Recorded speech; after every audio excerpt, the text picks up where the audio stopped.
Okay. All right, I'll call this meeting to order with the Pledge of Allegiance. I pledge allegiance to the flag of the United States of America and to the republic for which it stands, one nation, under God, indivisible, with liberty and justice for all.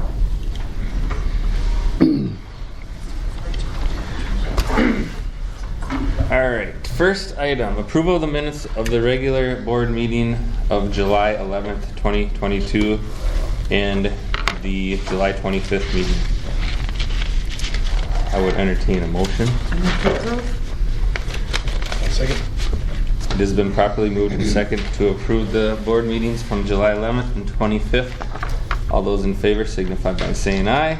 Aye. All those opposed, motion passes. Approval of general fund vouchers 79665 through 79717, voiding 79684 through 79691, and wire transfers 2023-0001 through 2023-0042. Move to approve. Second. It has been properly moved and seconded to approve the general fund vouchers and wire transfers, voiding those couple in the middle. All those in favor signify by saying aye. Aye. All those opposed, motion passes. Just a note on the Go voided ones. There's some. There was some printer problem, and by the time it got fixed, it printed on some checks. So that's why they got voided. That's pretty impressive. I have to have that once in a while. Right? It's usually just one. Public comments. Anything out there? Negative. All right. Next, new business. Discussion approval of Library Advisory Committee recommendation for the SORA resource. Okay, so as discussed a couple of meetings ago, or several meetings, I guess, in the last few, so I was able to convene a meeting of the Library Advisory Committee to address the question about what to do, with the SORA resource. The board's talked about the different options of, do we completely quit using it altogether and cancel? That's one option. Do we leave it alone as it is and do nothing? And both those options didn't seem like good options at all for us, for our board. The concern with the first one is taking away access to the 50,000-60,000 books that that kids are making use of in a good way. But leaving it unchanged also, obviously we've been made aware and seen some of the materials that people might find very objectionable that they could have access to.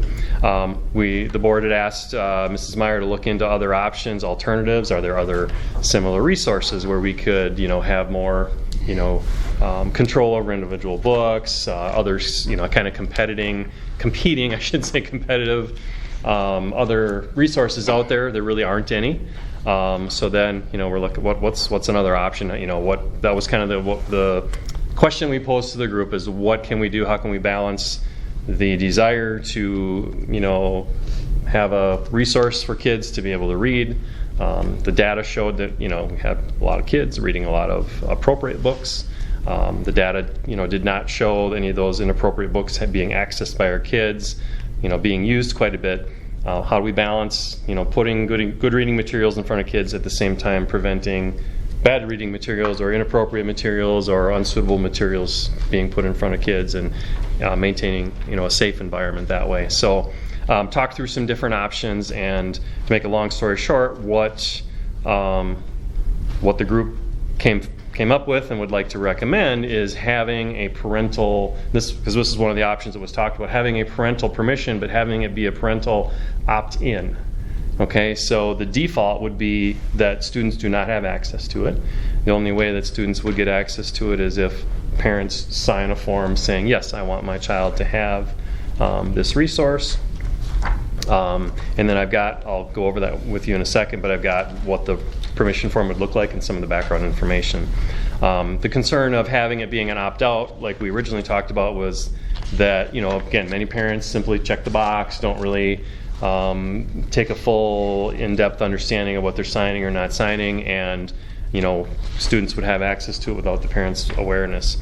By making it an opt-in, it's just a higher threshold, a higher level of responsibility there. It's a choice to say we want to do this. So if you flip through the past the revenue reports and expenditure reports. So there is, and just the way it prints out here, there's a 2-page document, and so this is the getting close to final draft of what I think we would put in front of families. So it would be a 2-page form that would be stapled, so the front page, the back page could be ripped off. So the front page is just a very brief, what is SORA? It gives an explanation about it being an online ebook and audiobook collection available through our library webpage. States that parental permission is required, and look at the next page. States that it's completely optional. We talked about students would not miss out on any core curriculum by not being a part of SORA. It gives a short description of what the consortium is. Obviously, if you have deeper questions, we discussed that. The committee had a great discussion. It was a really good, robust discussion among the group. And, we talked about different scenarios and tried to think of different what-ifs and play devil's advocate with different things. And, it came down to a lot of parents who have concerns one way or another are probably going to want to ask somebody. And so, want to put Mrs. Meyer as the library media specialist on there as a person who can answer questions about how does SORA work, how do you access it, so on. So, and then there's a link here that if a parent wants to go and check it out for themselves, that they can go look and see.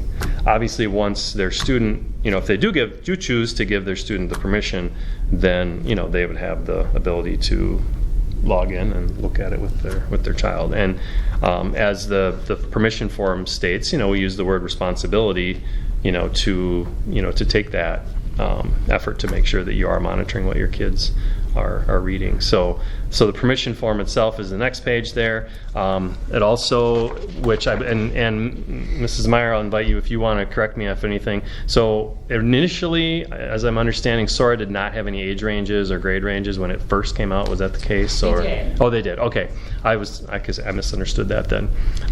But I know one of the things that Mrs. Meyer did last year is she upped the grade ranges to what was initially the default in there.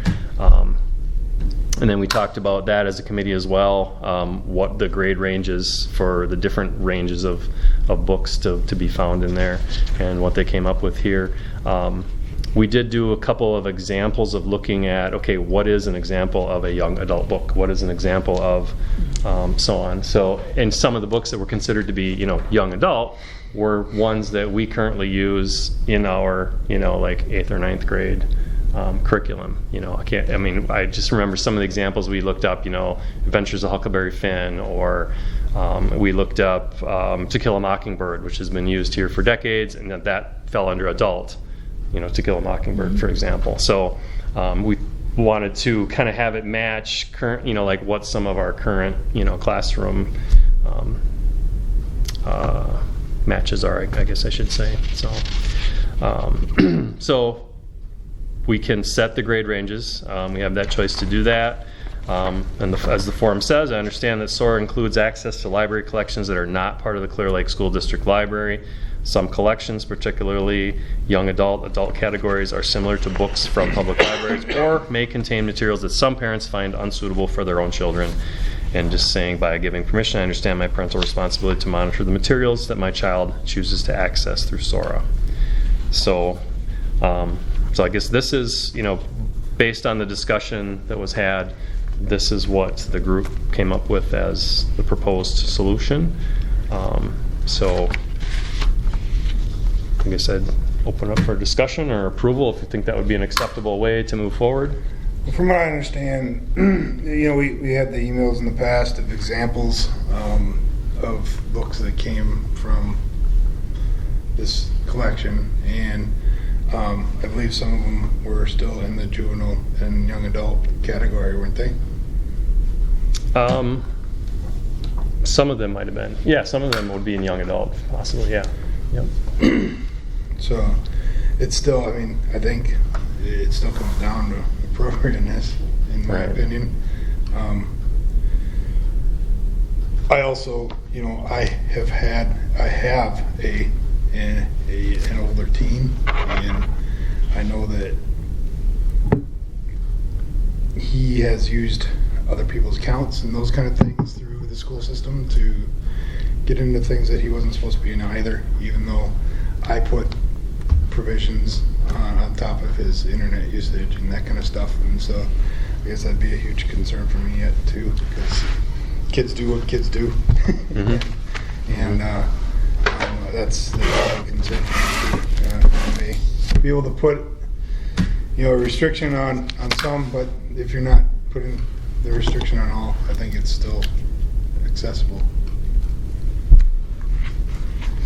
Would this be a nightmare for you to pick this kid and that kid, or not? It's once it's done. Is this a annual thing? Is this a? It's an annual thing. So every September we would. So you'll lose access to it. Yeah, and so Mr. Osmond and I would work with Sora to understand how to do it in the back end. They're saying it's pretty easy, where parents can actually say, I want to pick my child's level as well. They're working on that as well in the background. So this fall it'll be a learning experience for us, just figuring out how to. So it's basically you got a list of 100 kids, these 10 are checked. Or whatever. So it'd be shut off for everybody, and then under my understanding is we would add the ones that it's turned on to, basically checking a box. But that would be Mr. Osmond and I would have to get together and get that worked out. So is this something that we would send out, like with all the other paperwork per se? Yeah, we talked about, when we have open houses and the beginning of school year, when we hand out the student handbook and all the other forms, this would be included with it. As a separate document, not buried in it, not hidden somewhere, that would be something that would be. So how is a selected student or a selective student going to get access to it, just to them? It would be through their Google account. So we would turn it on or turn it off through their Google once we receive their permission slip. It will take us some time, probably a week or two, to get it figured out, and then it would be on their Google, or they would sign in under an app on their phone. So if you didn't have access, you just couldn't connect. Yeah, it wouldn't connect. Yeah, it has you, when you pick our school, it has you choose your account, and that's where you put in your Google, your Clear Lake Google username and password. We could shut the various apps on it. For example, we don't have, elementary kids don't have access to email under a certain grade level, or, we restrict what they can do. This would be an example like that in that Google resource of suite of resources that we have. And just shut it off. It would just be shut off. So, different question. If a student took another student's ID and password and logged in, is there anything in our handbook that has corrective action for that? Because yes, that's under responsible use. Yep. I was just going to say. Yep. Yeah. That'd be a violation of the responsible use policy and consequences for that. Yep. So the literature that we're talking about, I understand that the different grade levels have their, that SORA has already isn't going to let a third grader look at the materials that we were concerned about. Okay. So at what level Flip that open for him. We got it. is it I'm sorry, Yeah. I've come in late. Yeah. Right after the. So these are the. So what we're talking about is sophomores, juniors, and seniors having access to this stuff. So basically what you're asking us to decide tonight, the committee's asking us to decide, is to provide this stuff, provide access to the sophomores, juniors, and seniors, unlimited. You might have With- missed it, Greg. with the permission Everybody's slip. opted out yeah. With the permission unless slip. parents say they're in. Yeah. So Right. everybody's out. Nobody has access to any Nobody of has it. access unless Right, a parent but signs that's this what, return. and that's what we're at, that's what you guys are putting before us is the stuff that we're concerned about. The parents have to opt in to get it. Correct. Yeah. And if they opt in, then this board is providing that material to them. So I just want to make sure everybody understands that. And one of our determining factors to come up with that sophomore age was To Kill a Mockingbird, which is read by sophomores, is listed as an adult book. So some of the books that we were looking up that are used in the curriculum already were listed as adult books. So that's kind of where we came up with that 10th, 11th, 12th. Yep. Is there a way, Marcy, for you to connect directly with SORA to say, we're concerned about these books, can you have them removed? They have a challenge system, Okay. challenge policy, just like we do. So if there is books that you are concerned about, we can challenge them. They will review them with their board, and they will look at it just with your concerns in mind, and it can be permanently taken. But each school can't pick 10 books that it wants off. It's all or nothing per Yeah, it SORA would be for system. the whole consortium. Right. I'm not gonna lie, I'm concerned. I mean, I have a kid right now that could be changed for the rest of his life from things that he didn't learn from me. He learned it from our school system and the public library down the street. And it's gonna be something difficult that he deals with for the rest of his life. I also have children at home, and they're learning a lot of great things off of this app. They're listening to audiobooks while they're doing their chores at home. They're using it to read along with their class materials. There's a handful of things that have been shown to you, and yes, they're disgusting, but there's thousands and thousands of appropriate material on there. I wouldn't have chosen it lightly. I did wait for a while to choose this material, and as a parent, I feel comfortable having my own children use it. But I am active in their reading. We talk about what they're doing. Any parent can log on with their child's account and see exactly what they're reading. I cannot tell what anybody is reading. They have taken that away. Everybody just has a number now. But I can tell what our students are reading, and nobody has looked up those materials that were sent to you other than the person who looked them up. So it's responsible use. That was one of the questions I had is what is being, and we did look at the usage of, okay, what, over the last few, what has been done on Sora, and, it's a lot of elementary kids and a lot of, reading a lot of books. We would, be right on our library shelf. I mean, there's some very objectionable books in there. And for every one of those, there's also Charlotte's Web and, Clifford the Big Red Dog, and, those books are in there. And the data shows that those are the books that our kids are reading. That's, the objectionable ones are not books that kids have been accessing. So Have they ever been accessed, any of them? by by Dr. Ernst when he was researching it, yeah. When he was looking them up for research. So, Could we discuss approving the Sora for up till 10th grade? And then if you guys can get the the books that we don't want on there, if you can get them taken off, That's a pretty big then process. can we come back later and let the older grades have access to it? well, that's like, I don't know if he was right when you were coming in. There is a process where we can, as any school district or any entity that's part of SAR, can put a challenge to a book and say, we don't want this book on here. We can do that. So we could take a list and they would honor that and take them No. off? No, they won't honor it. It kicks in then their sort whole- of their review process to say, well, we're going to review this book, and do we want it out or in? It's a process. So it's a all. process. It's a good yeah. process. Because they have to choose A to long remove process. it for the entire, Sora system. yeah. It's not It's either Yes. in or out. Yeah. Not just, okay, your school district doesn't have to have that. So in the entire library of people that are going to possibly subscribe to Sora, I can't believe that we're the only district that finds objections to some of these books that they have out there, that they haven't have objections to a number of these books already, and they still don't take them off their list. So I don't know, that kind of tells me something. And only 50% of the districts are on SAR, right? 16 out of 39 in our consortium. In our CSA 11. In our CSA, right, but there's hundreds across the state, So what are the others doing, Marcy? Not having one? I'm Not guessing. having it or having it. I mean, I think the parent opt-in option is a great option for our district because it is a great resource. It's $1.50 a kid. And if our kids were accessing the stuff that you're concerned about, then I would be concerned as well, but they're not. And it's mainly our 3rd and 4th graders. They're reading, the books that Mr. Peterson was talking about. Right. Kindergarten 1 will not have access to it because of our iPads. Doesn't work, so it's those kids reading those lighthearted books that they have on our shelves. I'm not concerned about kids using Sora to access that material. In our school, they have cell phones. They're gonna go onto YouTube or they're gonna go onto their TikTok and they're gonna look it up on there quicker. And the examples that were shown to you, it's a handful of thousands of books. And I know that they were disturbing, but I think the scare tactic worked to scare you guys into thinking it's a horrible reset, and I don't understand why. I wouldn't have chosen it lightly for our students. You know, there's so much good on there that our kids can use, and we can start the challenge process on those books.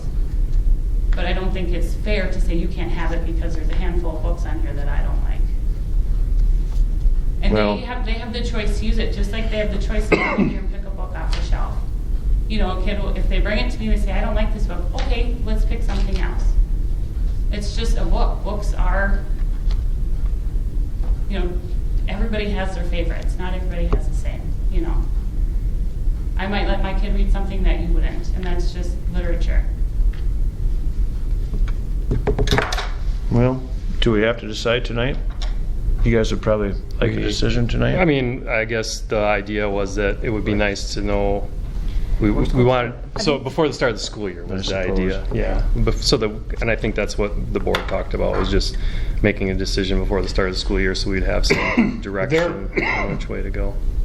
There would be a way that maybe monthly, what's being read is checked.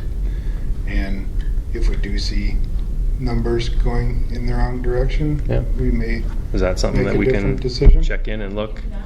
You can't, and it doesn't identify who, it's just a number. So it just would show the books that are being checked out. So we could, you know, just the books that we we flag in our library committee. Could we just cross-reference those to the list? Yeah. You know, once a month or so, and if we do see.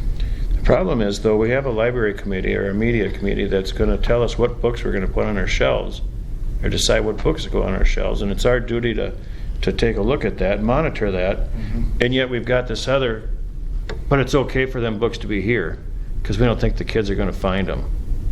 So that, you know, so I'm just voicing my opinion, that's what my chair is going to vote. Regardless if when I'm sitting here, I'm not ever going to provide anything to a child, whether the parent thinks that they can look at it or not, Marcy. That's just, I'm sorry, that's where I draw the line.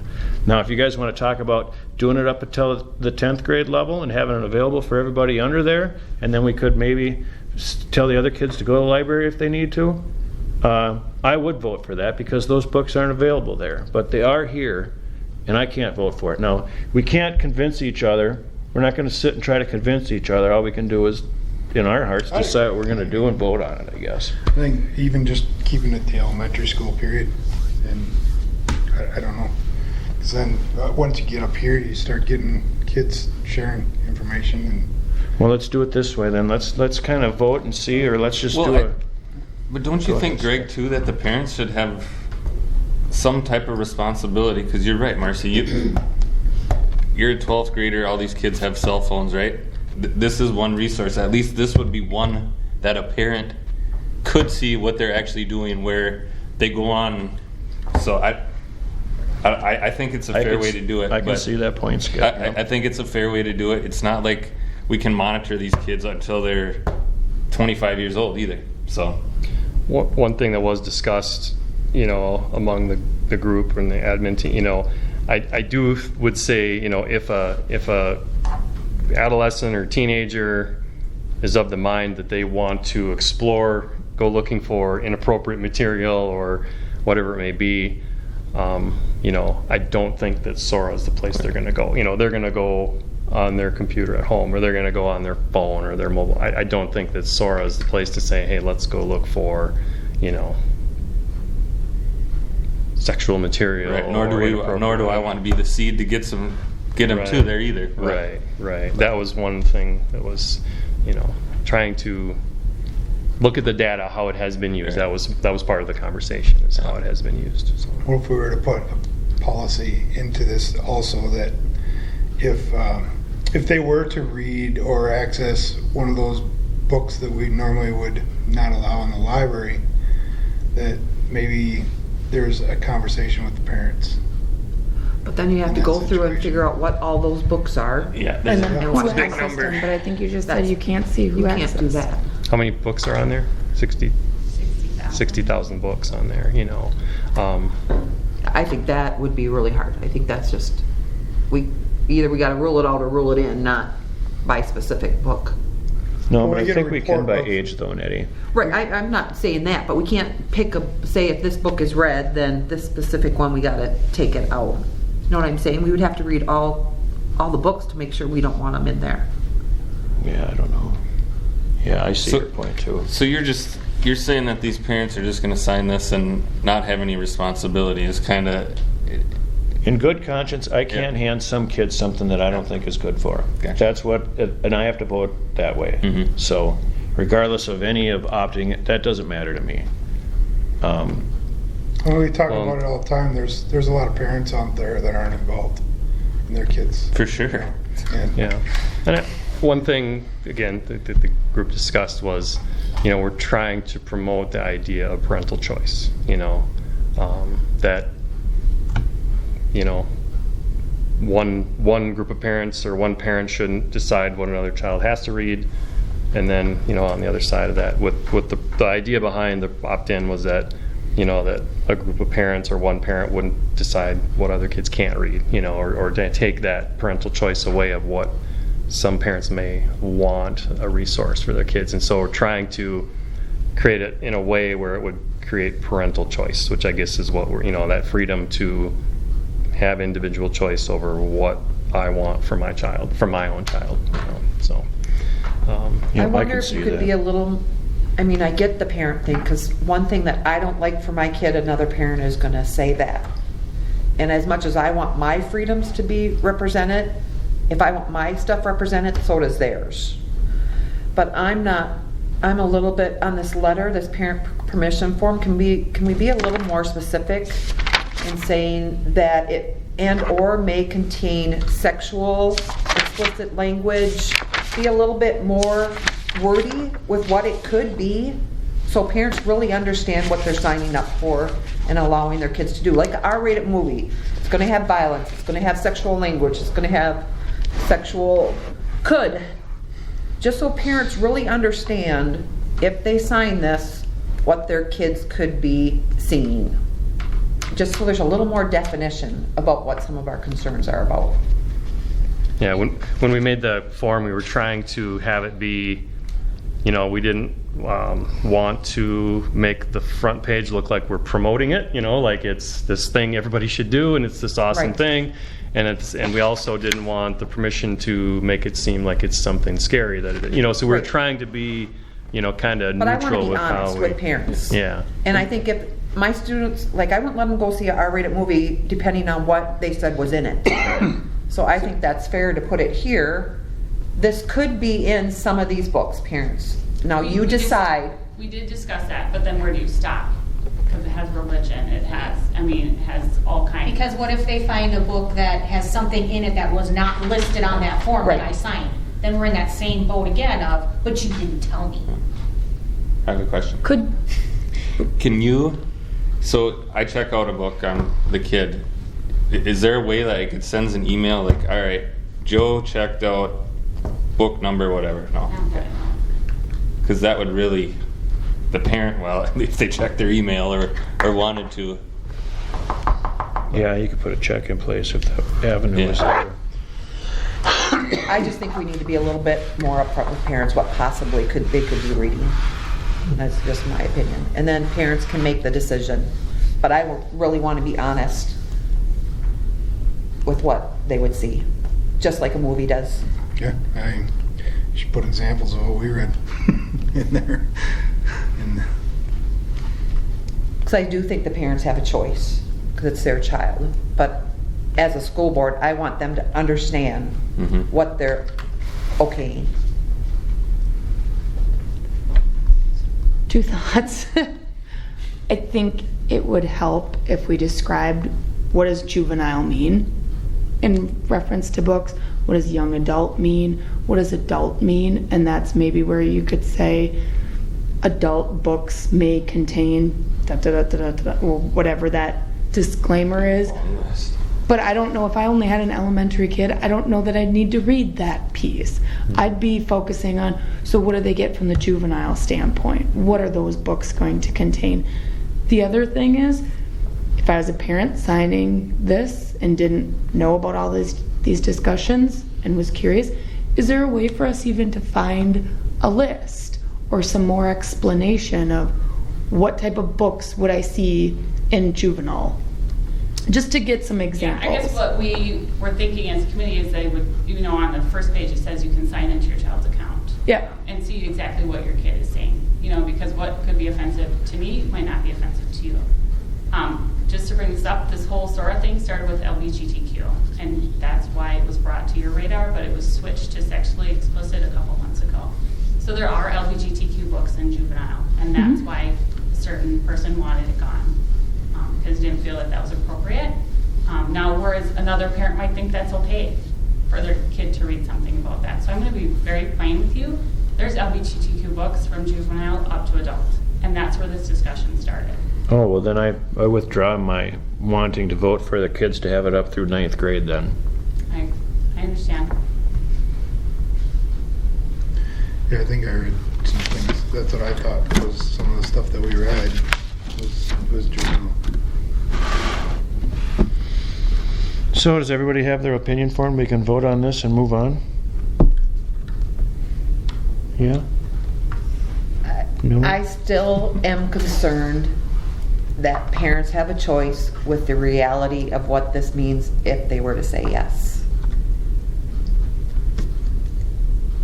And whatever, I mean. I would almost. Well, put we're it the so- board, Nettie, we can dictate what it says pretty Right. easily. So if we vote and we wanted to go ahead with this, then we can dictate what that says going out to parents. I would guess, wouldn't? I would. Right, Christopher? What percentage of our kids roughly use this last year? A low amount? 25, maybe. It's mostly 3rd and 4th graders, and then some high schoolers for their reading. Because I just feel like if we put this packet at the beginning of the year, people are going to sign it and send it back. And I probably will, because I'll watch what my kids are looking at.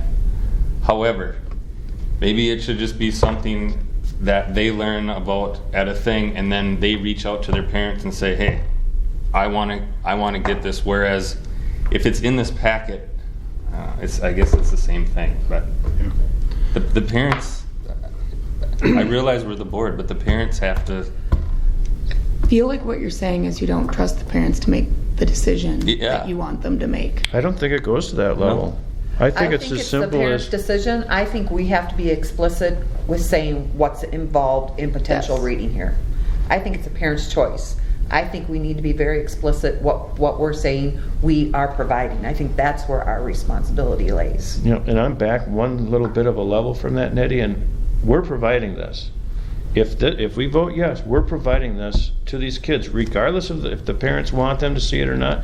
We're providing it to them. So let's use it for instance. Let's go to an extreme and let's say this is a drug. And some parents are going to say, yeah, it's okay for my kid to play around with drugs. I wouldn't let my kids play with drugs, but we're going to provide it because them parents think that they should play with drugs, right? That's kind of a little bit extreme, but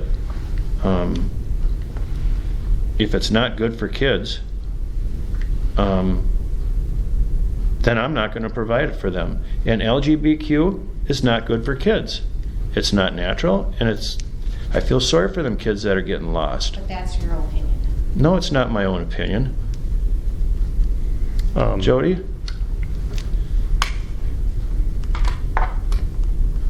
I'll sit there. Yeah. Anyway, I get emotional. What do you guys want to do? Should we just vote on it? Get I don't past know if it? we come to a common consensus. I would vote no to this form without more definition about what each age level includes, so the parents make the choice for their kids. And then if they want to opt in, that's a parent choice, but I really want to be specific with what they're, so they know. I mean, I want to be, as a mom, I want my kids to read what I read. In my opinion, if we go there, I think we should have some kind of public deal where parents, if they want to sign them up for it, can come and learn about it, learn about access, learn how to get on a computer and see what their kids are reading. and be a little more educational that way. Show them some of the material that may be included. Show them, you know, so they understand the access to how to do that and hold their kids accountable. Maybe I'd be a little more okay with that. What could we do? I mean, that is something that I don't know that many of us know how to do, is even access their own kid's account. Would that be a session that that you could do on And the? then there's a tutorial on my website I've had up there since we started, and that QR code. Don't parents come in for that junior high camp still for part of that? Just for like half hour. Yep. But I mean, you could put this in there. There's something about you showing it and then asking questions that just, it connects everything. We so do. much easier. Sorry. We did talk about open house at the elementary school too, that would be an opportunity then, to have a table and have questions, or if people want to. I'm just trying to think of older age. I think that works great Yeah. for younger. Yeah, How right. you- Doesn't address the high school kids. Yep.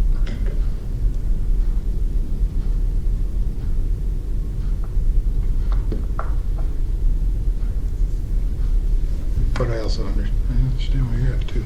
So. Where you at, Skip?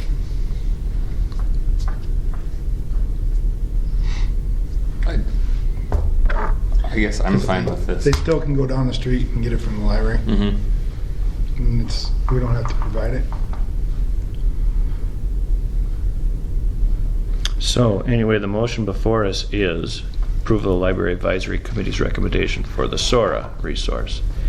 What kind of amendments do you guys want to make to it, if I'm understanding you guys correctly?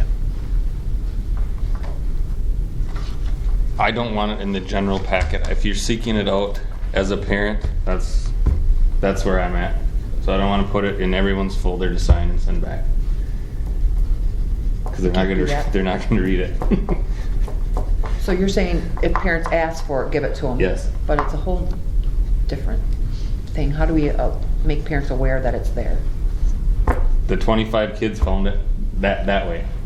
So they asked Marcy, well, I want to get on this SORA. But Well, I still would want to tell parents then. For sure. Potential No, for sure. concerns. Right. Yeah, So what if it was a separate table at open house for the elementary, and we figure out how to do it for the junior high and the senior high? Right, 'cause where that's you the- actually understand what it is. because there's and- 99.5% of this is I think there needs awesome books, but I get it. I think there needs to be a presentation in some form or fashion for those that are interested in something, at least. Are there other ways to get books? Yeah, that's the thing. I don't see how there isn't other ways to get books.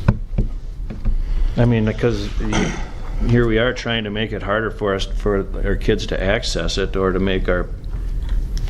Nah, I'm We haven't gonna found one stop. alternative yet. Yeah, and that's where it started, was access for kids to have books during the pandemic. Kids who don't have the parental resources to get to a public library, So we didn't or have SOAR before then? we got it during the pandemic.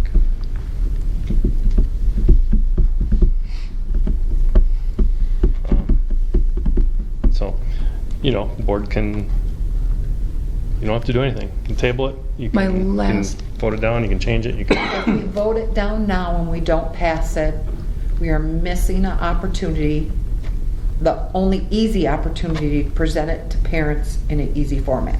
I'm not saying we shouldn't or shouldn't, but we have to recognize we're losing that open window of open house and incoming juniors, junior high kids or whatever. Can we ask the parents to pay for the access? We pay all or nothing as a school, so that wouldn't really. They could use a public library card to access SORA through the public library. But then it wouldn't be housed, they wouldn't be able to use it in school. It really won't be monitored then. Can they access the public library online? If you have a card. Parent has to give their child a We have public to have a library card. Yeah. And does that cost anything? No. So we could just promote getting our parents to sign them up for a library card, and that would take care of the whole thing? And then Jody and I would be helping these kids get onto the public library. I don't know. Because then there's no limitations at the public library. They can check out anything they want. Sora has no limitations as far as I've been told. Sora is their new overdrive, so it does put those age restrictions depending on their grade, but I'm not sure how it works in the public library. But when they access the public library content through our Sora consortium, it limits them to what we have them set at. But we can't set them low enough to get some of these books off. Because they're in Sora. But some of them are topics. You're not They're gonna, topics. you can't eliminate a whole topic. And, there, like say, there's books that would be in the, like we looked up some kind of classic, Adventures of Huckleberry Finn or To Kill a Mockingbird and where they fall to, those are adult or young adult books. And it's just, there's no, with 60,000 books, there's just no way, there's no black and white lines as far as what's, age leveled and so on. If we took away Sora, is there any other audiobook option for kids K through 6? We could purchase them through Sora and have our own platform, but you pay per use, per title. Some of them you can use it 24 times, some you only have it for a year, some you can own forever.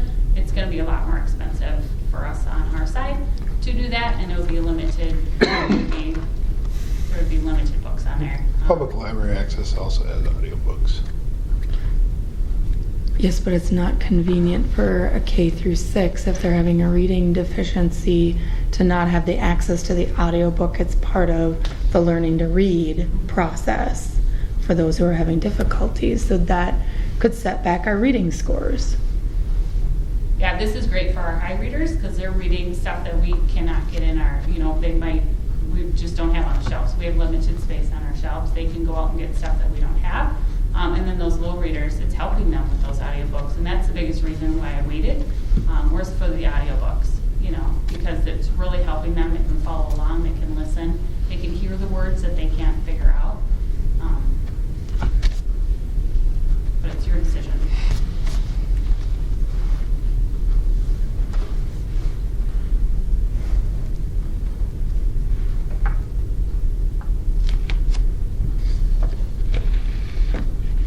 I stick with, it's no unless the parents say yes, which is this form, but I still feel we need to explain it. And I'm fine with saying it could be religion books in here. Obviously, I'm fine with my kids reading that, but some might not. But I think we need to be explicit with the parents when they're saying yes, what that means, and then that's their decision. So even if we use some similar phrases to when you look at movie ratings and Yes. it'll say adult content or adult language or Yes. sexual situations or something, use Right. some of those examples of that type of language, religious books, stuff like that. We could use some specific language like that. The parents So- are the parents. If you have second, third, fourth graders, then you want to kind of get them access, because I could see, Marcy, the value in this Yeah. with the audio, and the kids can read along, and even the teachers to have the ability to use that in their classroom, I suppose.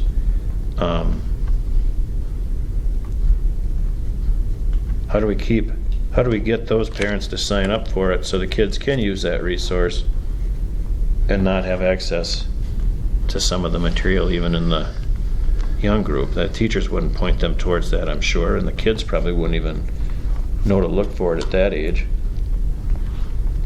So, And that's kind of where we came back to, is we looked at, okay, how has it been used? We're looking at it's been used appropriately. Right. So. But as a parent, I would want to know what's in there. Mm-hmm. And I was shocked. Absolutely. And I just want to know. And then it's my choice Yeah. for my kid. what if we were just to give teachers this access, and those teachers, if they want to use them in the classroom, can use them in the classroom? But then each teacher's going to be different. That doesn't necessarily help with a one-to-one device. So I think about my son. And if these kids actually going home and reading a whole book off of their Chromebook? But they would do it in school Yeah. during their reading time. Some kids are reading a book. Some kids are listening to Kids their do audio go home and read book. whole books off their Google Chrome. Older kids who can bring Yeah. them home. Yeah, young kids Yeah. can't bring them home. Yeah. But even And during their reading a time. child could access it from home, on their parents' device too. We're saying could, but are they? I don't know if I don't know that we can track where they read it, what But device. they are they reading logged whole in. books, so we have to assume they're reading them somewhere. Because if we're just doing it in the classroom, can we just have dedicated computers to But then we have to get back access to getting that, with access to that? computers for that can everybody be- at school and their Chrome.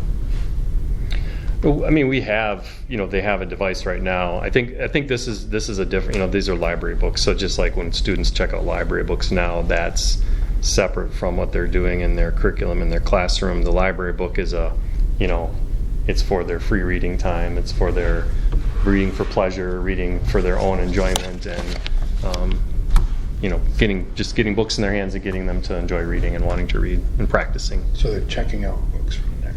Yeah, just like checking out a hardcover book out of the library. Yeah. Yeah, I mean, I'd have a good experience with, I don't know, it wasn't Sora when the kids were younger, though. I looked at, I don't know what they were called, but Epic, maybe? yeah, Epic and stuff. It was a good deal. But I was in charge of it. But Epic wasn't Sora, was it? No. Something similar though, right?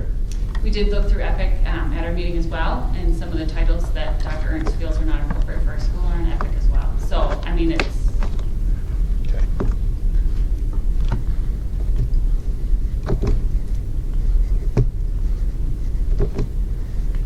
So, Greg, are we okay taking a vote with the suggestions that Nettie had of more detail?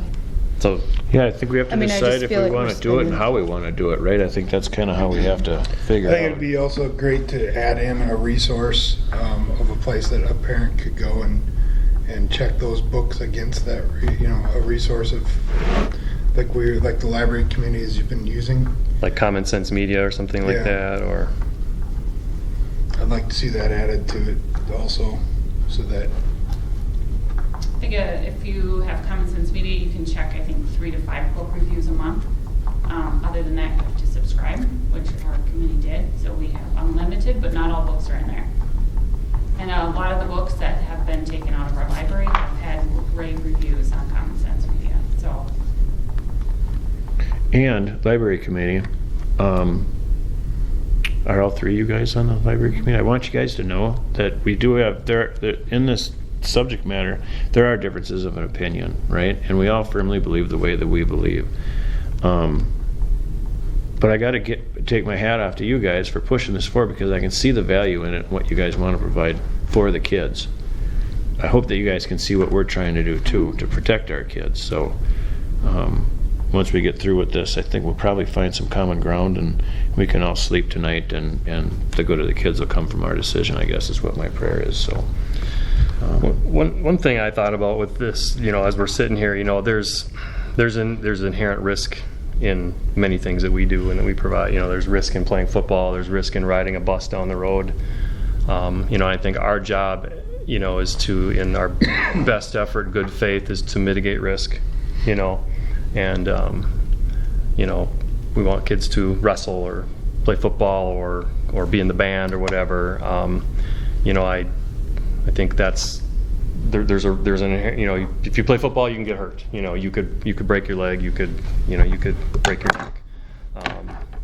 And then we also look at all the good things that come from participation in team sports. So I kind of look at this the same way as, student could, there's a risk involved, but there's the good part of it too. So that's what we're trying to balance out. It's a good analogy, Chris. I think the key there is mitigate, you can't eliminate. Right. Yep. Yeah. And I think that's the case with everything. Like saying we mitigate risk riding a bus down the road. There's always a risk the bus could have an accident or something. And I think trying to be balanced in how we don't overly glorify any one activity, that it's going to be this, if you play football, it's the perfect, and not overly make it scary either. If you play football, you're going to break your leg. Kind of having that balance. This is a little stronger though, because it's taking families' values. Mm-hmm. And we're deciding what your family can value, and you're deciding what your family can't. Right. And I don't think that's our responsibility. I think that's the parents' responsibility. Yeah.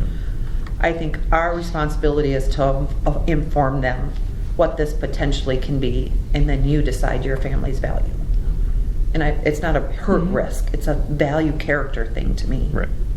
So, that being said, Nettie, on the teeth that you want that to have, what kind of things do you want it to say? Like Chris said with the sexually explicit material, what else did you write down, Chris? I was I thinking mean, I of would have to look at that. I would like- have to, sexual content, violence, language. LGBT. I mean, I'm trying to, probably. Sexual orientation. Adult themes. Sexual orientation.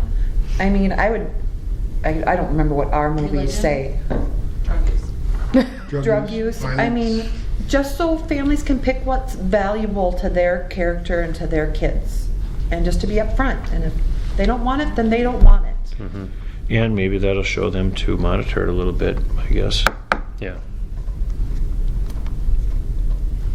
So what is the legal wording, such as, but not limited to? I would say we need to ask a lawyer Yeah. also on it, because we've gotten Yeah, in Chris, you that wanna make a phone where call and come a up with lawyer some has come back jargon? and said, oh, you didn't include this or did include this. And that's kind of part of our discussion of just leave it as simple Right. as possible. But to me, I wouldn't have thought any of those things would have been included until I saw them in the books. Yeah, So- I agree with that. I just wouldn't have. So, And then I heard Skip say before, not just put it in the packet that gets handed out to every parent, but have it be more like, and we have had kids who are using it, so I would imagine a child comes back to school, they go click in and say, hey, Mrs. Meyer, I can't get into my book, or Mrs. Pickard, I can't get in. At that point, that triggers the conversation to say, well, hey, why don't you take this home to your mom and dad? Here's the form, have your Because mom they and will dad for look at sure it. know about it then. Because they've used it in the past. The and I think parents the will for sure workshop know at the about it then. elementary thing would be good, and then we're educating the kids, students as they move up. You know, we'll hit them, we'll miss some grades, but eventually, everybody will have heard And what this is. I think the honing this in is Sora is going to do a better job moving forward, I think, too, with what they can and can't do with certain books or. But they're gonna okay some books that I say For aren't. sure, for sure. So Yeah, there'll I don't always think be- you're ever gonna No. eliminate Yeah, that. there'll always be a disagreement or whatever. Can we still have the form at the elementary And do a thing on it, and a session? and have, like, I'm just envisioning a table with Mercy where you can stop, you can learn, I can sign up, so I don't have to count on my fourth grader remembering to bring home a form that'll never get home. Well, we're not asking to bring the form home necessarily, in my opinion. Like, But how else are you gonna get my signature? well, he's going to have to ask. Well, hey, this other kid's getting these books online. Here, have Mrs. Meyer email me, and then it can happen. That's But it gonna could get be kids signing the available form at without open taking house, it is what you're home. saying. So you Please. I want parents to knowledge that this is going on, or kids are gonna start signing their own papers and parents aren't gonna know about it. I don't think so for this, but maybe. how can you? yes. How can you prevent that? I know, but then at least a parent knows, if we've presented it at our things, parents know. Here's our categories, here's what they may pertain. It takes 10 minutes to talk about it. If that, 5. Sign the form if you want to. If you don't, don't.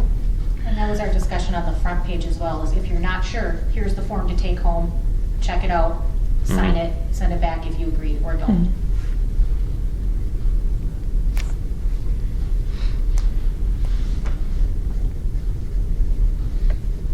Okay, so do we want to vote on it then? Please. Well, do you wanna, What if we So, do we wanna fix it and then? So I'm bring it saying back? that we would, so we would have more specific language, including categories, materials, may contain materials that some parents find unsuitable for their own children, such as, I'm just thinking out loud, but You just create a whole other containing. page that says juvenile, young adult, adult, and put those words behind it, so they really, one-page Yeah. summary. This is what could be in each of these categories. So what would you? I don't know that it's as simple as that, though, Nat. Like say, I don't know if it's by age category, that would be that Right. simple to do it. I think it may just be more that we need to mention this, these categories, again, similar to movie rating categories. We talk about violence, drug use, sexual content, religious content, adult themes, or, drug In reality, use, it's whatever. probably all of them could be almost in every section, but at least parents know then. That's all I'm getting at. Parents deserve to know. I think it's important to know that they also still get full access to the library just fine without it, and, Mhm. Right, yeah. Right. Well, like you said, 25 kids used it, so, 25%. or 25%, sorry. 20, Well, yeah. the same, isn't it? No. Lupe's got the list, I think he Right, gave you a yeah. list. Yeah. Right. Yeah. Of that many kids. And some access it once, some 40 times. Right. So. If you're not comfortable until you see a form, I mean, there's parent-teacher conferences in November. There's parent-teacher conferences at the high school in October. So if it's not approved and we start the year without it, it's not the end of the world. I mean, we certainly can do that. I mean, I'm done. Well, I don't know. I've got enough faith that you guys can do what you're directed to. I'm not afraid of that. And even if we did do something, there wasn't enough teeth in it, we can look at it again next year. Bring it back you know. and, you know. I would I think it needs to be do signed that every year, and though. have a lawyer check it. I agree, I think the lawyer should. Yeah, I don't think that's a bad idea. All right, then I will entertain a motion. What are we moving to approve? We're looking for a motion to approve the Library Advisory Committee's recommendations for the SORA resource with the teeth that we added, With the edits. with Okay. the edits to the permission. I move to approve. Second. It's been properly moved and seconded to approve the Library Advisory Committee's recommendation for the SORA resource with the SORA parental permission form having more teeth. All in favor signify by saying aye. Aye. All opposed? No. Motion passes. Next item of business, and 4-1 that was. Next item of business is approval of resignation. Not plural. Just one, yep. Yeah, this is, Mrs. Larson, Adela Larson, resigned from her Spanish teaching position. She accepted a teaching position in another district. So, I'll entertain a motion. I move to approve the resignation. Second. Been properly moved and seconded to approve the resignation. All in favor signify by saying aye. All opposed? Motion passes. And you guys, thank you for all your work too, by the way. Next item of business then is the discussion and/or approval of the teacher staffing levels and assignments. okay, and this is mainly relevant to the junior senior high building, so I'm going to let Mr. Melberg give a little bit of a discussion or explanation of some of the options we're looking at. So I'm going to give you a list of sections that we currently do not have covered, but I'm hesitant to do that because I think we're very close in all of them. So I understand that we're in the second week of August, so we should have these covered sooner rather than later, but I think we're very close. But currently, we need 2 sections of geometry, a section of tech math, 3 different sections of Spanish, and a section of chemistry that Can you say it one more time? that we don't have coverage for. Geometry times 2. Yep. Tech math. Okay. 3. What's tech math? What does tech mean? Tech math is a junior, senior high level math. It's more of like a consumer Simple, math yeah. every day. Yep. 3 sections of Spanish. You want that broken down, Nettie? Or? No, that's okay. fine. And then 1 section of chemistry. Okay. So shortly after our last board meeting, I met with a group of teachers to brainstorm different ideas, understanding that getting applicants is near impossible right now. We came up with a handful of ideas. One of those ideas came from Leanne Peterson, who is currently a .75 business teacher, and that she could go to 1.0 and teach the 2 sections of geometry. We looked into the licensing for that. That is something that we could easily make work, and we could get the 2 sections of geometry covered. We found room in our schedule to have Mr. Blanchard teach the tech math or the consumer math. So with those 2, and that would not need board approval, but obviously the geometry would. We would have our math covered. As far as Spanish goes, Mr. Peterson, I'm going to kind of get into the Elevate K-12. Sure, Okay. sure. A company reached out to me. I met with them over Zoom, and then we set up another Zoom for Chris and I both to meet with them. The company is called Elevate K-12, and what they do is they put a licensed instructor in the classroom virtually. So Wisconsin licensed instructor on our bell schedule, and just teaching our kids. So the only difference between this and having somebody here is that they're not here and that we'd have to put either a sub or a para in the room as far as classroom management goes. So Chris and I got a quote from them, from Elevate K-12. They charge $14,200 per class period. So we're looking at It's in your cover visit our Spanish packet. needs. We're looking at a total of $42,600. When we go into close, I think we can kind of talk about comparison of what we were paying and kind of how those numbers shake out. If you're good with that? Does that include any access for the students when they have questions or need Yeah, help? it's- That teacher is live. It's not a recording. Right, but I'm saying like out of class, can they email them and say, hey, you said this, but I didn't get it? Absolutely. Okay. Yes. Good question.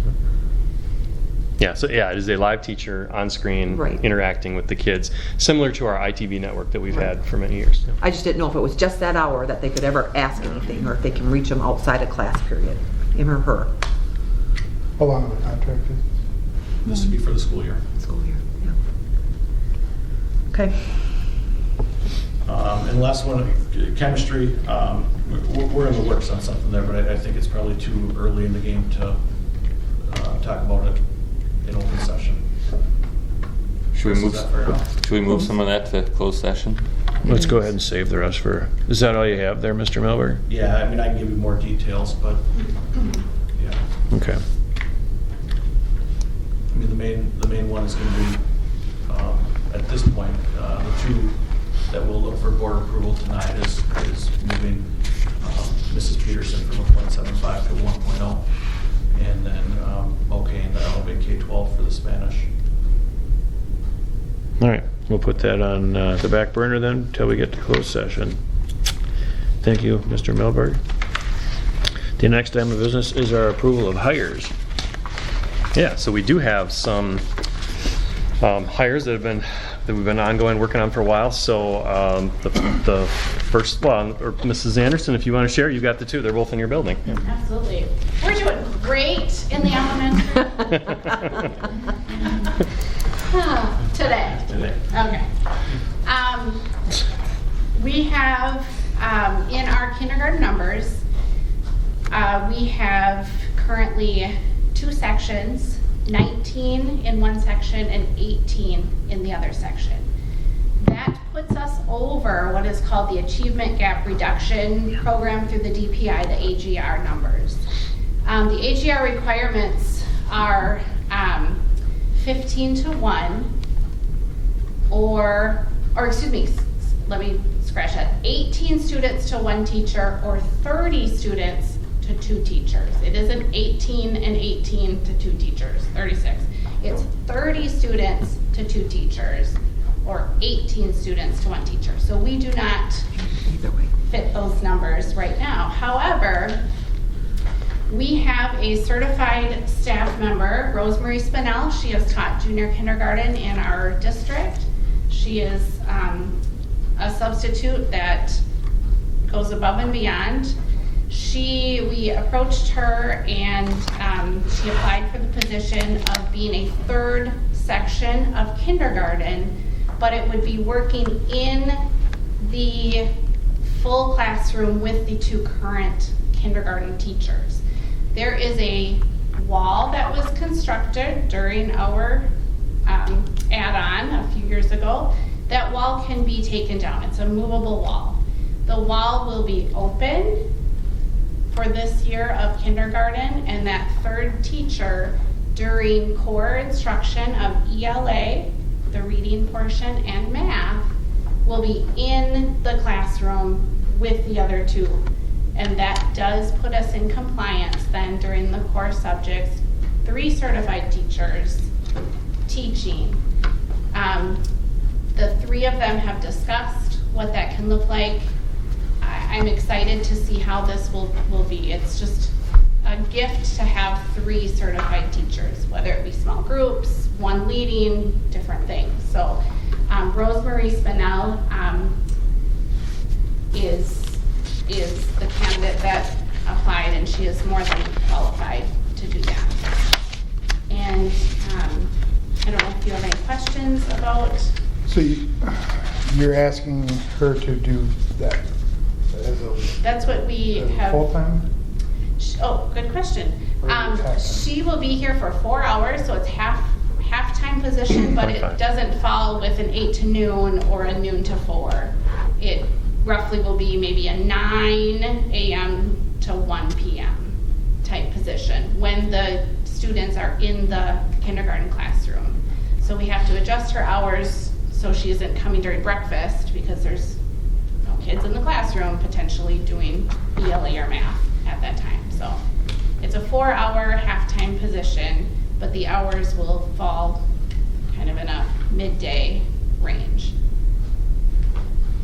So we're asking for approval for a .5 kindergarten teacher, and Rosemary Spinell has verbally accepted. I move to approve.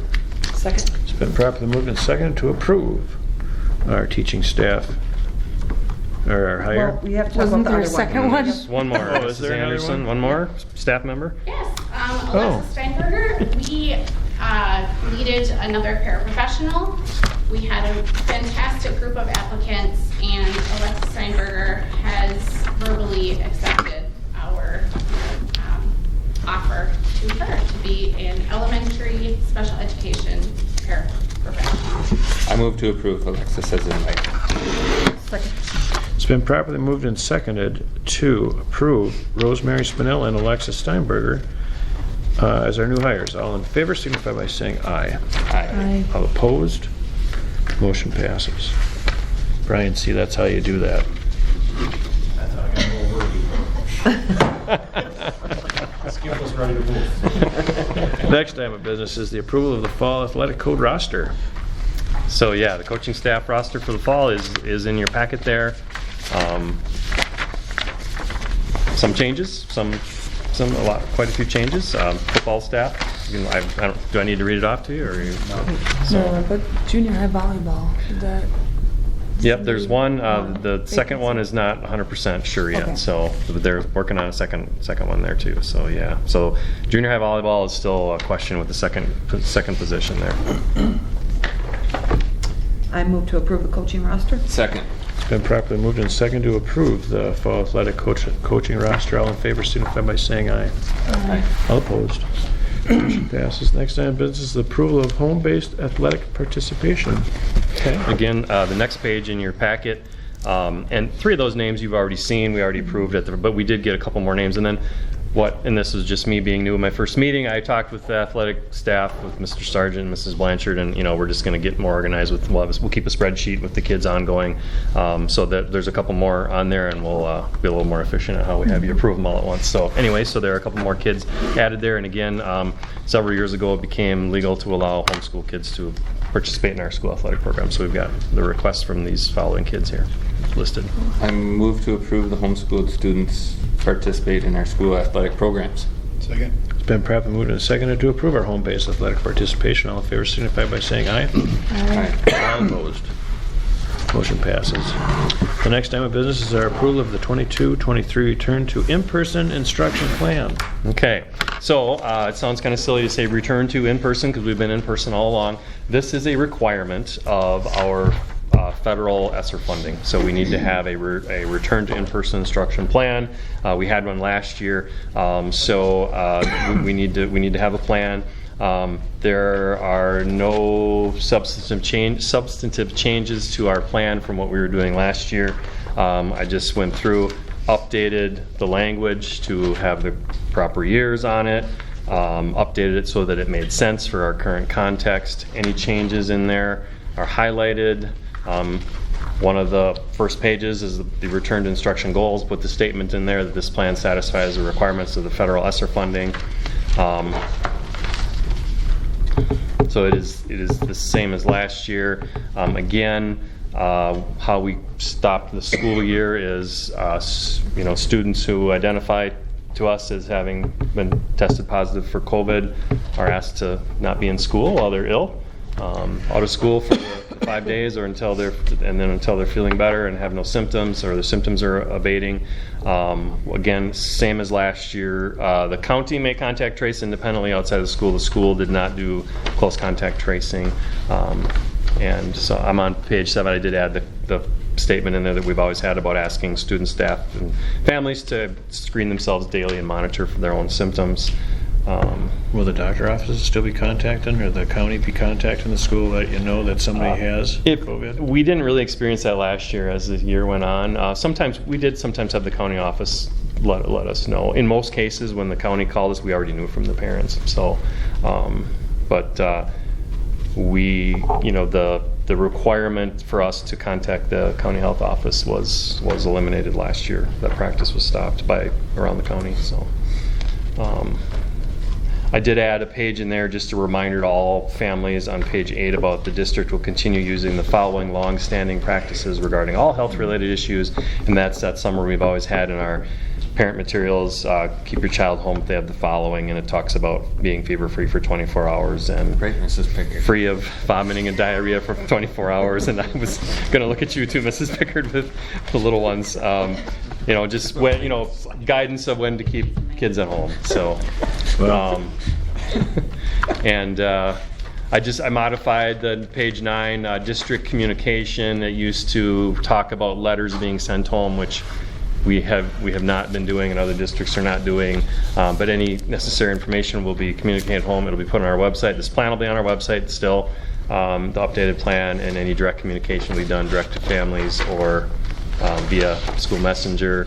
And then also we're requesting families, please be good communicators with us. If your child is sick, please let us know. If your child has COVID, please let us know. And please, Keep them home.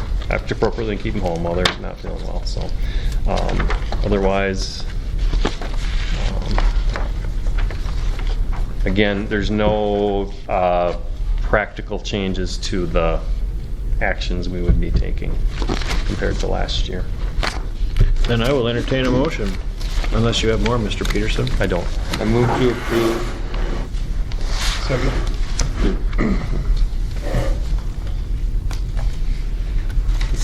The return, it has been seconded? Yeah. All right, it's been properly moved and seconded to return for the 22-23 return to in-person instruction plan.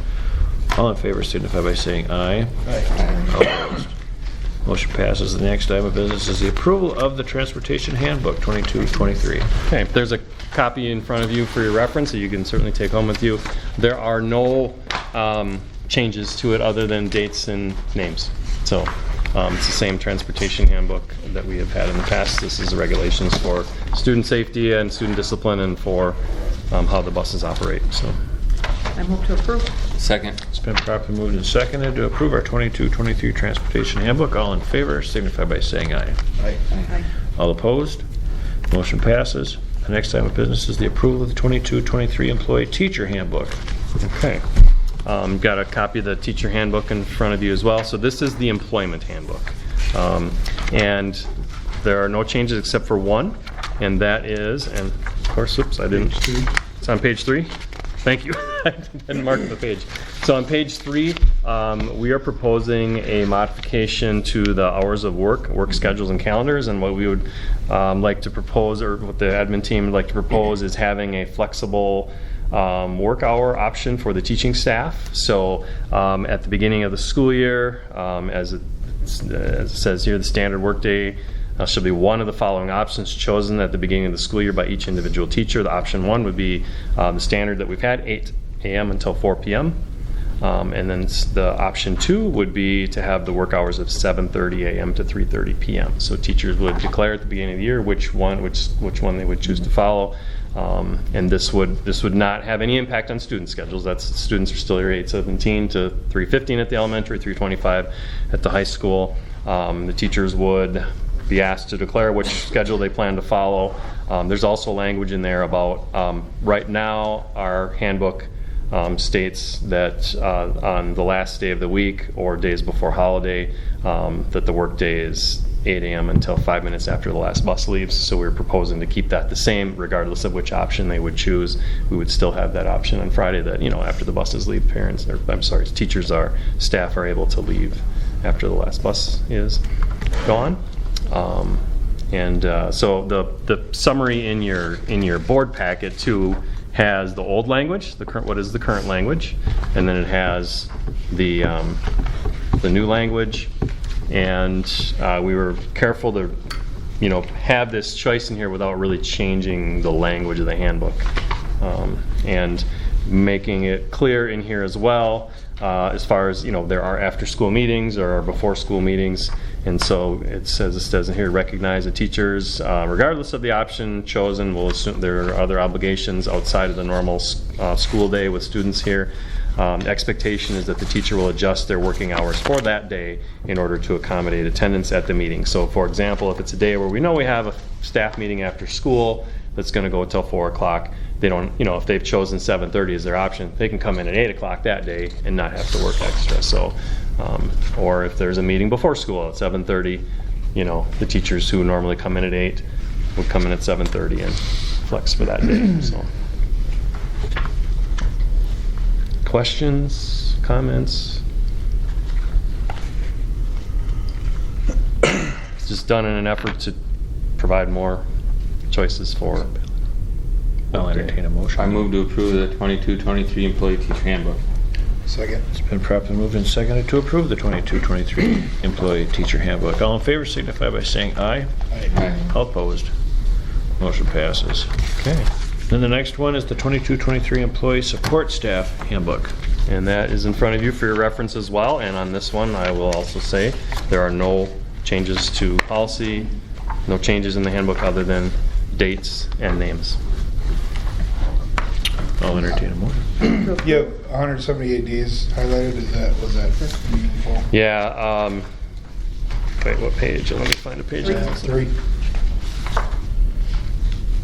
Sometimes We there's were- 175 days in the school year, and sometimes there's 176, sometimes there's 178. Yeah. Called by minutes. All right. Yeah. We've been typically 177, 178 school days, I think, the last few years. Yeah. Yeah. So, good catch. Thank you. Good question. Move to approve? Second. It's been properly moved and seconded to approve the 22-23 employee support staff handbook. All in favor signify by saying aye. Aye. Aye. Opposed? Motion passes. Next item of business are our superintendent notes. Okay. Mr. Peterson. All right. So I, just kind of started making a list the other day of all the things that have been going on. And again, we don't have students back yet for school. We did have football start this week. Volleyball starts very soon. We've had dance and cheer working as well here in the building. But just started going through all the things going on. And there's a lot. So it's kind of impressive what everyone's been doing here over the summer. So along with our, custodial staff and transportation, secretary, IT, everyone who's been here working all summer preparing for the school year. Just want to shout out, we had the audit that was going on the week of July 18th to 21st, so that was completed. We're waiting for them, they write up their reports and everything, but the audit was completed. And if you recall, that was the same week that Mrs. Karnick and I were doing a lot of heavy work on the preliminary budget as well, so that was a busy week. Talked about more activity coming in the building with some activities starting up. We have Camp Junior High, the orientation for 7th graders on August 23rd. We've been working, admin team, getting ready, sending out the welcome back letters to the staff, working on the in-service schedule and finalizing that for the 3 in-service days. Preparing for the year, finalizing the master schedule. That's been an adventure this year at the high school with all the uncertainty and changes with staffing. There's been changes with the elementary with staffing, so there's been a lot to do there. So give the principals a lot of credit for a lot of their work on that. Mrs. Nordby in the office has been working on all the fall publications and the late summer publications that come out, the calendars, the newsletters, all the notices, the legal notices that go out to parents and families. The gym floors have been redone. We had an issue with the high school, the way it turned out, and it needed to be redone, and Hilliard did a nice job of kind of backing up the process and coming in and redoing it for us, and it turned out well. The high school office repair project is still ongoing. So Mrs. Labrie today was kind of working in a war zone in there with furniture move. We're getting close on that. Had some delays with supplies of tile and different things like that. So should have flooring going in next week, and hopefully that's done soon. I attended a CISA 11 gathering for new superintendents. There are 4 new superintendents as of right now in CISA 11. I met with the steering committee up there, and that was a really nice gathering, chance to get to know the superintendents. I've gone to a few WASDA conferences. I went to the legal conference a couple weeks ago for a couple of days. Last week I went for 2 days to the first year Superintendent's Academy, which was really great learning. It was intensive. Just a bit of note for the board, just so you're aware. So there are 102 superintendents in new positions this year across the state. Out of 425 districts, 102 have new superintendents, and there are 62 first-year superintendents in Wisconsin this year, which both of those numbers are kind of unheard of numbers. So a lot of changes, and so that support from WASDA is really crucial this year. Plan to go to the fall conference in September. The new Superintendent's Academy is an ongoing thing that goes throughout the year. We meet multiple times and have Zoom. There's a finance workshop in October I'll be going to. The principals attended the legal conference at CISA 11. They had a local one here last Thursday, August 4th. We have 17 staff members, admin and teachers, that are going starting tomorrow to the PLC, the Professional Learning Community Conference in Minneapolis, the Professional Learning Community Institute. So Tuesday, Wednesday, and Thursday this week. That's very exciting. We haven't been able to go for 3 years with the pandemic, so it's probably the best conference I've ever been to. The paraprofessionals have some professional development for new ones, August 10th and 11th up at CISA 11. August 18th, they're having a first-time huge regional event for paras around CISA 11 to come up there. So Mrs. Anderson is going to the ASA New Principals Academy this week on Friday down in the Milwaukee area. Mr. Melberg did that last year. We have RTI at Work Academy up at CISA 11 being put on by Solution Tree. They're the same great organization that does the PLC conference. So there'll be members of the admin team plus some teachers up at that. August 17th, we have Clear Lake Police Department is going to be using our part of our building here at the high school for some training, for some safety training with some other agencies around the area.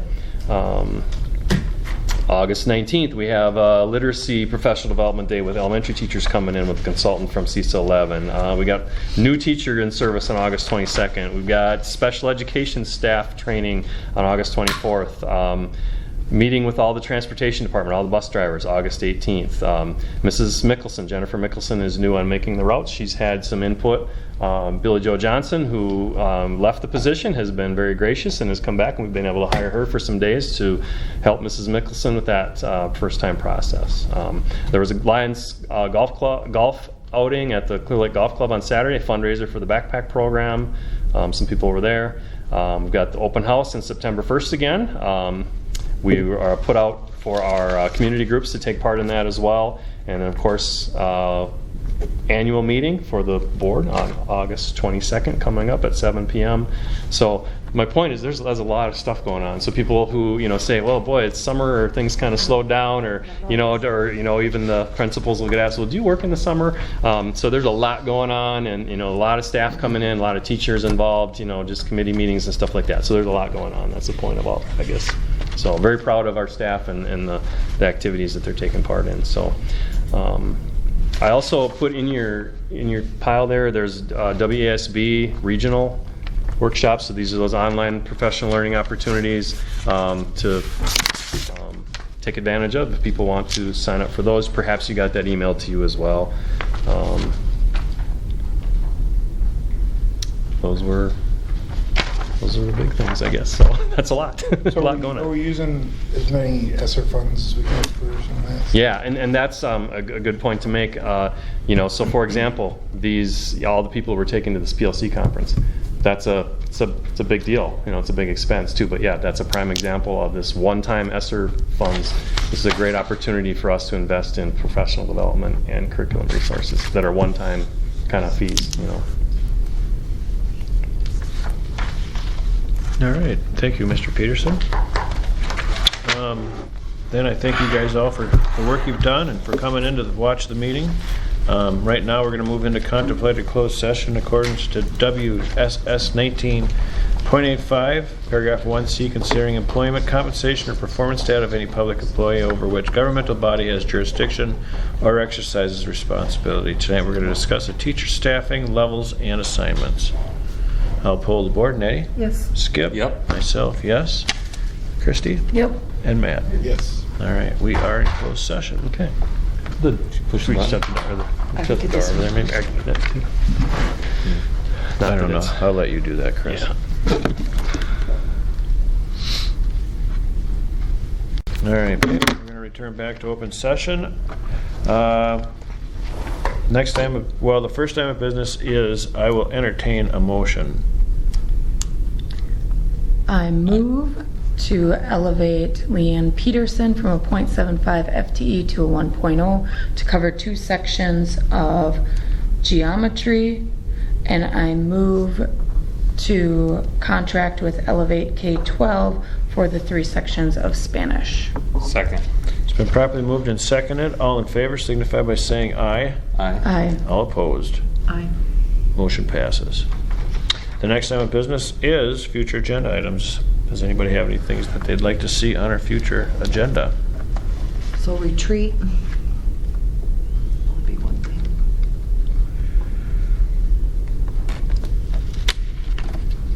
And I think, Chris, you took notes on all the other things that we talked about. So then my next item of business is to entertain a motion. I move to adjourn. Second? It's been properly moved and seconded to adjourn. All in favor signify by saying aye. Aye. All opposed. No, all Motion 3 of you can be